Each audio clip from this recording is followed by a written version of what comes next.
సాహితీ yoga 30 days weight loss online class లో join అవ్వండి. మీ అధిక బరువు తగ్గించుకోండి. మరి ఇవాళ నేను అడుగుతున్నా, 10 ఏళ్ళు 2 లక్షల కోట్లు సాగునీటి ప్రాజెక్టుల మీద ఖర్చు పెట్టిన నువ్వు మా పాలమూరు ఎందుకు పూర్తి చేయలేదు? మా కల్వకుర్తిని ఎందుకు పడావు పెట్టినవు? మా భీమా నెట్టెంపాడు కోయిల్ సాగర్, మా సంపద కొట్లాడిన తుమ్మిళ్ళ ప్రాజెక్ట్ ఎక్కడికి పోయింది? ఆర్డిఎస్ ప్రాజెక్టు ఎందుకు ఎండిపోయిందని నేను అడుగుతున్నా. ఇవాళ మా ప్రాజెక్టులు నువ్వు ఎండబెట్టబట్టి, ఆనాడు నువ్వు ఎస్ఎల్బీసీ మేము మొదలుపెట్టి 32 కిలోమీటర్లు పూర్తి చేస్తే 10 కిలోమీటర్లలో 2 కిలోమీటర్లు వేసి పడావు పెట్టే 10 ఏళ్ళు పడావు ఉన్న ఎస్ఎల్బీసీ పనులు ఆగిపోవడం వల్ల ఇవాళ కుప్పగూలి 8 మంది ప్రాణాలు పోయినాయి. ఈ పాపం నీది కాదా చంద్రశేఖరరావు? ఈ పాపాల భైరవుడివి నువ్వు కాదా? మా ప్రాణాలను మా ఆస్తులను కొల్లగొట్టి ఇవాళ రాయలసీమకు నీళ్లు తరలించకపోతుంటే గుడ్లు అప్పగించి చూస్తున్నావు కదా. రాయలసీమకు నీళ్లు తరలించడానికి కారణం నువ్వు కాదా? ఆనాడు రాజశేఖర రెడ్డి ఉన్నప్పుడు పోతిరెడ్డి పాడు పొక్క పెద్ద చేసి నువ్వు మంత్రిగా ఉన్నప్పుడు తండ్రి నీళ్లు తీసుకుపోయాడు. ఇవాళ కొడుకు ముఖ్యమంత్రి అయినాక ప్రగతి భవన్లో పిలిచి పంచపక్ష ప్రమాణాలు పెట్టి రాయలసీమ ఎత్తిపోతల పథకానికి పునాదులేసింది నువ్వు కాదా? ఆలోచన, కర్త, కర్మ, క్రియ, రాయలసీమ లిఫ్ట్ చంద్రశేఖరరావు వేసిన పునాది రాయి. అంతెందుకు మిత్రులారా, నేను గుర్తు చేయదలుచుకుని ఇక్కడున్న మా యువకులకు, రాయలసీమ పోయిండు, రోజమ్మ ఇంటికి పోయిండు, రొయ్యల పులుసు తిన్నాడు. ఏమన్నాడయ్యా? రొయ్యల పులుసు తిని రాయలసీమను రతనాల సీమ చేస్తాన్న సన్నాసోడేవాడని నేను అడుగుతున్నా. రోజమ్మ పెట్టిన రొయ్యల పులుసు తింటేనే రాయలసీమను రతనాల సీమ చేయాలన్న చంద్రశేఖరరావు మా పాలమూరు కరీంనగర్ నుంచి వలస వచ్చిన నిన్ను హక్కున పెట్టుకొని గుండెల్లో పెట్టుకొని భుజాల మీద మోసి పార్లమెంటు సభ్యుడిగా ఢిల్లీకి పంపిస్తే ఇవాళ తెలంగాణ రాష్ట్రానికి ముఖ్యమంత్రి అయినవు. మరి మాకెంత చేయాలో నువ్వు? ఇవాళ నిన్ను ఎంపీగా గెలిపించినందుకు నీ చర్మం వచ్చి మా పాలమూరు బిడ్డలకు చెప్పులు కుట్టించినా కూడా అది తక్కువనే అవుతుంది. నువ్వు పాలమూరు ద్రోహివి. కృష్ణానది జలాలు ఈరోజు ఆంధ్రప్రదేశ్ రాయలసీమ కొల్లగొట్టకపోతుందంటే 100% దుర్మార్గుడివి నువ్వు. ఈరోజు 811 టీఎంసీల్లో 512 టీఎంసీలు ఆంధ్రకు తీసుకుపోయినని సంతకం పెట్టిన దుర్మార్గుడివి. ఇవాళ సంతకమే తెలంగాణ రైతాంగానికి యమపాశమై ఈరోజు మా ప్రాణాలను బలిగొనే పరిస్థితి వచ్చింది. అందుకే ఇవాళ ప్రాజెక్టుల మీద, నీళ్ల మీద పడావు పడ్డ పాలమూరు మీద ఇక్కడ పుట్టి ఇక్కడ పెరిగి, పుట్టింది అచ్చంపేట్ల, పెరిగింది వనపర్తిలా, గెలిచింది కొడంగల్ల.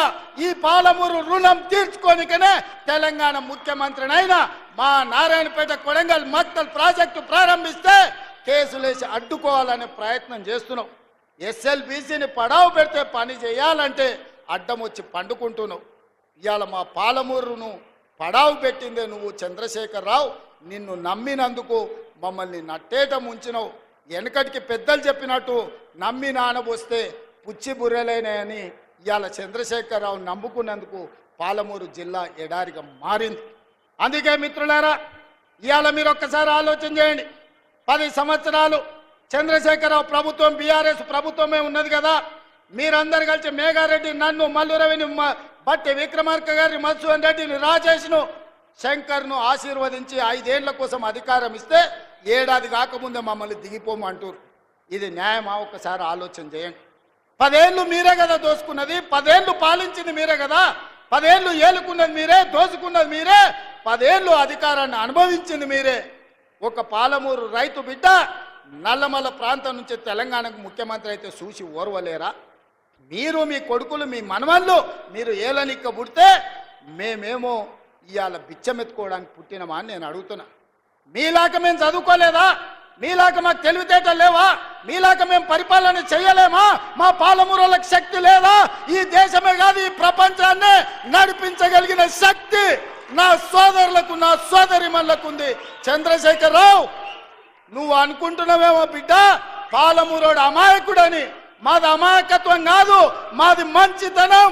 మా మంచితనాన్ని నువ్వు పరీక్ష పెడితే తిక్క రేగిందంటే డొక్కజించి డోలు కడతాం. మా సోదరుల సంగతి, మా జిల్లా సంగతి ఇంకా నువ్వు మొత్తం చూడలే. నువ్వు అనుకుంటున్నావేమో వీళ్ళ అమాయకులు హరికథలు చెప్పి నమ్మించవచ్చు అని. ఈ హరికథలు పిట్టకథలు నడవవు చంద్రశేఖరరావు. చాలా మందిని చూసినాం. నల్లమలకు రా, ఒకసారి తెలుస్తుంది మా పౌరుషం ఏందో. నల్లమల అడవుల నుంచి దేశానికే నాయకత్వం వహించిన పటేల్ సుధాకర్ రెడ్డి మా పాలమూరు బిడ్డ, మర్చిపోకు. పౌరుషానికి పోరాటానికి మా పండుగ సాయన్న మా పాలమూరు బిడ్డ, మర్చిపోకని నేను చెప్పదలుచుకున్నా. మొట్టమొదటి తెలంగాణ ముఖ్యమంత్రి బూరుగుల రామకృష్ణారావు మా పాలమూరు బిడ్డ, నువ్వు మర్చిపోకు. ఉత్తమ పార్లమెంటేరియన్ వచ్చిన మా జైపాల్ రెడ్డి మా పాలమూరు బిడ్డ. మా మహేంద్రనాథ్ నీతికి నిజాయితీకి మరుపేరైన ప్రపంచంలోనే నీతిమంతుడని చెప్తే గుర్తుపట్టే నాయకుడు మహేంద్రనాథ్ది పాలమూరు అన్న సంగతి మర్చిపోకు. ఆనాడు అంతెందుకు తెలంగాణ కోసం మొట్టమొదట గలం విప్పింది, గజ్జ గట్టించింది, ఇదే ప్రాంగణంలో సమావేశం పెట్టింది డాక్టర్ జిల్లెళ్ల చిన్నారెడ్డి. 2000 సంవత్సరంలో తెలంగాణ రాష్ట్రాన్ని, మళ్ళీ తెలంగాణ ఉద్యమానికి ఊపిరి లూదింది డాక్టర్ జిల్లెళ్ల చిన్నారెడ్డి, పాలమూరు బిడ్డ అని మర్చిపోకు చంద్రశేఖరరావు. మమ్మల్ని ఏదో హరికథలు చెప్పి మభ్య పెట్టాలనుకుంటే మాకు తెలుసు. ఒడుపు చూసి మడత దగ్గర ఎట్లా వాత పెట్టాలో మా అక్కలందరికీ తెలుసు. మా సోదరులు ఎవరైనా మీ మాటలు నమ్ముతారేమో నాకు తెలియదు, కానీ మా ఆడబిడ్డలు, మా అక్కలు తెలివి కల్లోలు, మా అక్కలు గట్టిగా కట్టెబట్టుకొని నిలబడతారు. సుమన్ టీవీలో మీ పర్సనల్ అండ్ బిజినెస్ ప్రమోషన్స్ కోసం కింది నెంబర్కి కాంటాక్ట్ చేయండి.